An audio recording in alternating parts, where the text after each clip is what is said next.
Әдеп кеңесіне келіп, тәртіптік ісі талқыға түскен мемлекеттік қызметшілердің қатары азаяр емес. Кейбіреулері әдепкеде кемшілігін түзеудің орнына қайта қосып жатыр. Ал енді бірі ақылын эмоцияға жеңдіріп алатынын айтып ақталады.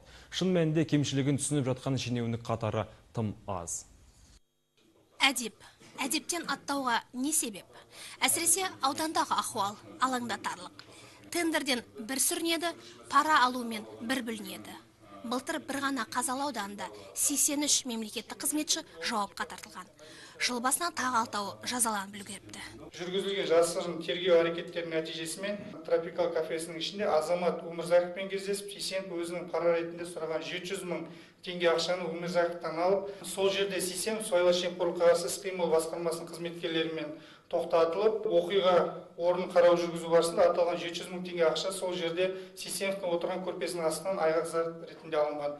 Әдеп кеңесіне Қазалы ауданының әкімі Мұрат Ергешбаев арнайы шақырылды, мәселенің мәнісін түсіндіру үшін. Хабарламасын оқыды, біраз профилактикалық жұмыстар жасалыпты. Алайда аудандағы шенеуніктерге қатысты материалдардың шегі көрінер емес, деді осы ретте көшбасшы партияның өңірдегі өкілдігінің бірінші орынбасары.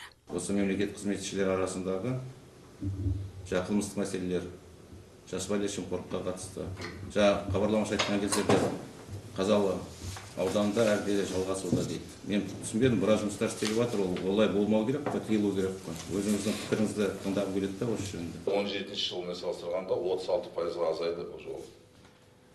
Бірақ әрине өкінішке орай оның орнын тапты. Талдап қарасаңыздар, сыбайлас жемқорлық сипатындағы қылмыстармен қатар мемлекеттік сатып алу, қаржылық, рәсімдік, мемлекеттік көрсетілетін қызметтер саласында бұзушылықтар. Енді бұл осының барлығы айналып келіп Қазалы ауданында болып жатыр деген сөз емес қой. Это идентично для всех районов, барлық аудандарда осындай нәрселер. Әдеп кеңесінде және де ел ішінде резонанс тудырған Шиелі кентінің әкіміне қатысты іс қаралды.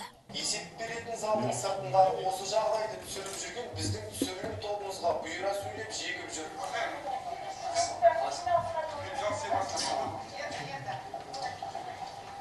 Республикалық 31-ші арнаның түсіруші тобымен тәжікелескен, одан қалды аудан тұрғындарымен диалогта әдеп сақтай алмаған кент әкімі Ғабит Аманжолов бұл қылығын эмоцияға бой алдырып қойдым деген сипатта түсіндірді. Камера түсірген өздерінің байқары жоқ, мойында эмоцияға сосын жігіттерге айттым. Жігіттер шулап кетті, оған қойсаңса жігіттерін. Нельзя очень жестко рассмотреть и принять какие-то меры, чтобы впредь такого не было. Сіздің жасаған іс-әрекетіңіз бұл енді мемлекеттік қызметкердің, оның үшін кент әкімінің бір мінез құлқымен, этикасымен сыйыспайтын әрекеттер. Сосын мына зиянды әдеттерді жалпы көпшіліктің көзінше көрсетпеуге тырысу керек. Парасат пен әдепті сақтай алады деп сенген елді мекендердегі әкімдер осындай қылық танытып жатса, өзге санаттағылардан не үміт, не қайыр деген. Кеңес шешіммен Аманжоловқа сөгіс жарияланды.